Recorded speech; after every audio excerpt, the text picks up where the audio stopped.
Hello and welcome to another video on the channel. Today again you join me at Goodwood race circuit, and today I'm going out for a passenger lap in the SF90, which should be pretty exciting. My second Ferrari experience from the Roma earlier, so let's see what it's like.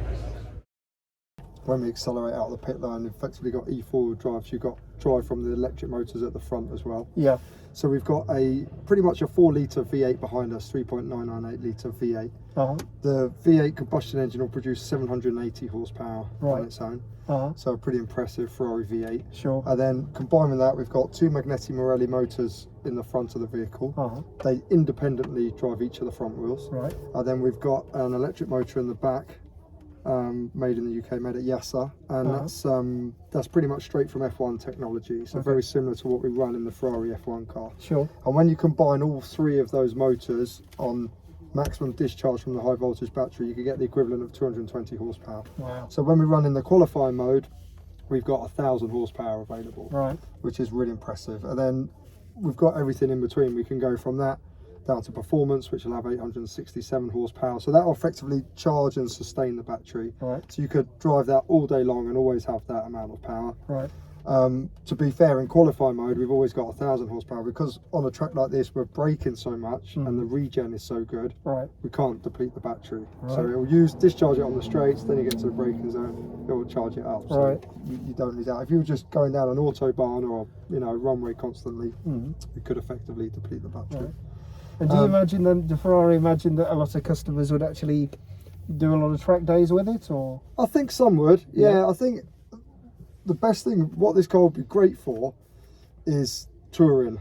Because it is so versatile. Like I say, you could come into like a little town in Italy, if you need to, just stick it in electric drive, cruise through, get it out on the autobahns or something, you can open it up. So it would be a great car for touring, but obviously given the fact it's got the electric motor in the front, it has less storage space than some of the other Ferrari cars or some of our GT you just cars. Send your luggage ahead. So you don't, if you sent the luggage ahead, it would be such a great car for touring. And I think we'll have some customers that will enjoy taking it on tracks. Obviously, the chance to unleash 1,000 horsepower on the circuit is good fun. I think you're right though, that sort of opportunity to be able to, because there's a lot of people that don't like cars now, but there's still a lot of people like us who love cars. Exactly. But then being able to fit in with the world, with not having such a noisy thing that might upset people or whatever. You can choose when you want to deploy the noise as well as everything else. I totally agree, so with this, like you say, it's a performance, it benefits the performance as well, but then you've got the green and the kind of more environmentally friendly and the kind of easier side of just keeping it quiet, not firing it up in the morning, stuff like that, which is good. So when I start the car, the first time I fire it up, it'll always default in the hybrid setting. So that's actually ready to go now. So it says ready on here. It will default in hybrid. That's the default setting. So, but if you want the engine to start, you can select performance or the quali mode, and as soon as you hit the start button, it will fire up. So if you want it to be like more conventional, older Ferraris that didn't have a hybrid system, you can by all means. So, but it will generally fire up in hybrid setting, and that will just intelligently switch between the internal combustion engine and the electric drive. We've got a normal Manettino that you would have seen on other Ferrari cars, so like wet, sport, race, CTLs. We've got this in the race setting. And then on the left here, this is our E-Manettino. So at the bottom we've got E-drive, so if we're in ED it's just pure electric drive. Hybrid mode, like I say, will intelligently switch between the two. Performance will give us 867 horsepower all day long. And then the quali one, as long as we've got enough charge in the battery, that will give us 1,000 horsepower when we unleash it on the straights. And like I say, that's great on track round here, because as soon as I touch that, the engine will start. Alright, and you notice there's no crank time at all. The engine instantly starts. So it's got one-way valves in the oil galleries. So basically it can stop at any given point and start at any given point. On most engines they'll crank over until they get to TDC at piston number 1, and then they'll fire. This engine can stop at any point, and wherever it stops, it can fire from that one, and it uses the high voltage battery behind us to direct crank the engine. So it's got no starter motor, no alternator, no reverse gear. Wow. So it's pretty cool. All right, that's pretty neat. Good So what's to your go. background then? Are you a race driver or? Yeah, so kind of connection came with Ferrari back in 2006. I raced Ferrari GB, had their own team, Ferrari UK, and they just launched a 430 challenge car. Right. So I did some testing and then raced that for them for a season in the European Challenge Series, and then had a good connection with them since. I do lots of these kind of days, Festival Speed, days at Millbrook, you know, customer driving days. Sure. But I still race at the moment, so currently racing the European Le Mans Series in a Ligier LMP3 car for a team called 360 Racing. Excellent. So, okay. Right, comfy? Yep. Ready to roll? Yep. Go.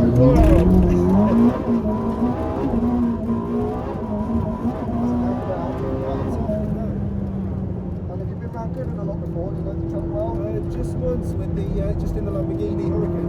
Oh, cool. What was that? It didn't accelerate like this, did it? These carbon ceramics. Carbon ceramic brakes. But the beauty is the regen, so it just stops so well. Obviously, when we're driving on a track like this, we're mainly using the carbon ceramics to stop it, but we've got regen assistance. But in general road driving, it's got brake-by-wire braking system. And in general road driving circumstances, most of your braking is just regen actually using the carbon ceramic.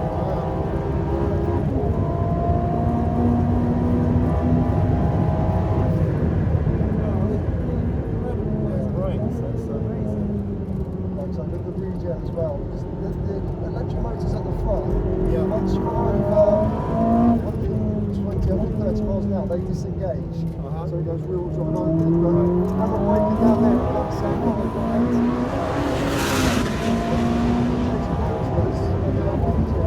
So it's just incredible to get it. That's why I say I can't discharge the battery when I'm driving down the track. We went up with 9 miles, we're back up to 10. It'll go up and down because it's just really so good.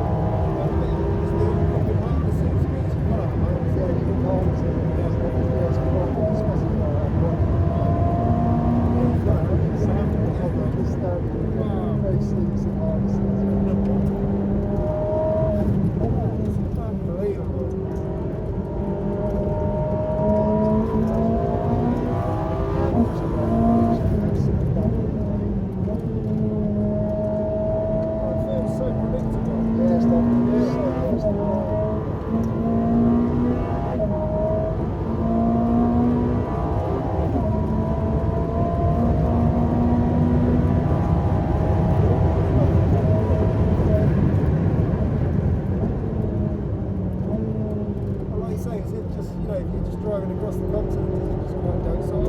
So good. If you back it, obviously we're in race mode, this is a Seto Fiorano, so it's fixed market, but with the normal manual go for that.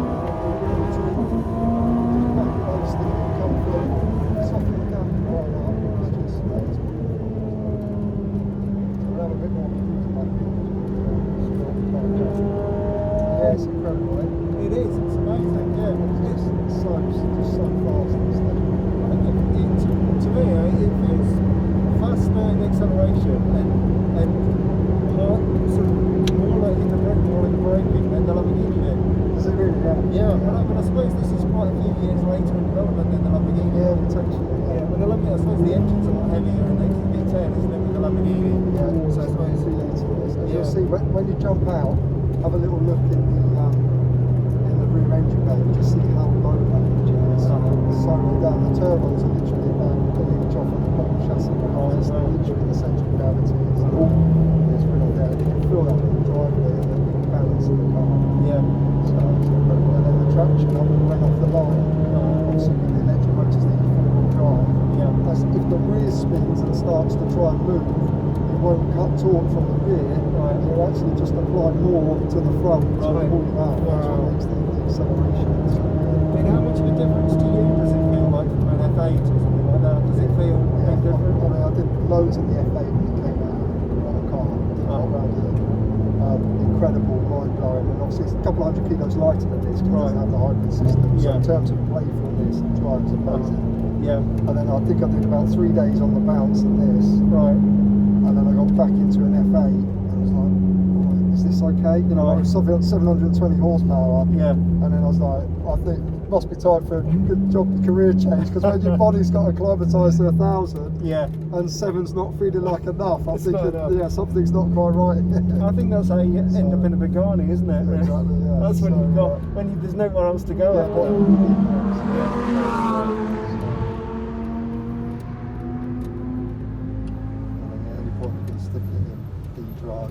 Drive pure electric. Wow.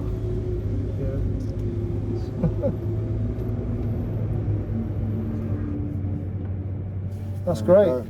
I've got sweaty hands now. No worries. Lovely to meet you. I hope you enjoyed it. No, absolutely. It kind of speaks for itself, doesn't it? It does, it does, What an incredible thing. Fantastic. You know, and you've got all of this kind of regular car luxury, all the comforts of home, beautiful interior, and it feels like you're in a single seater. When you drive it on track, like the performance, like I say, it's like a race car. But then in terms of comfort and luxury, especially if you get the standard, the non-Assetto Fiorano car with the Magnum damping, if you want to go touring or anything like that, like I say, other than being a bit more strict on luggage space because you've got the additional hybrid system, it just does everything so easily and effortlessly. And now you can drive home in it. Exactly, it's mega.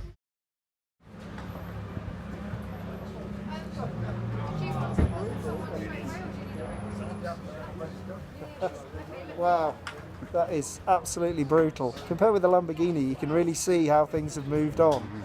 The braking is like hitting a brick wall. It's just like a complete stop, and the acceleration off the line is amazing, absolutely brutal. But then the interior, as you can see, is just lovely. You could drive it home, you could drive it across Europe. You might have to have your bags sent on beforehand, but what a thing, what a machine, as they say. But anyway, that's it for this video. Thanks very much for watching. Please like and subscribe if you get the chance, and I'll see you in the next video. Bye for now.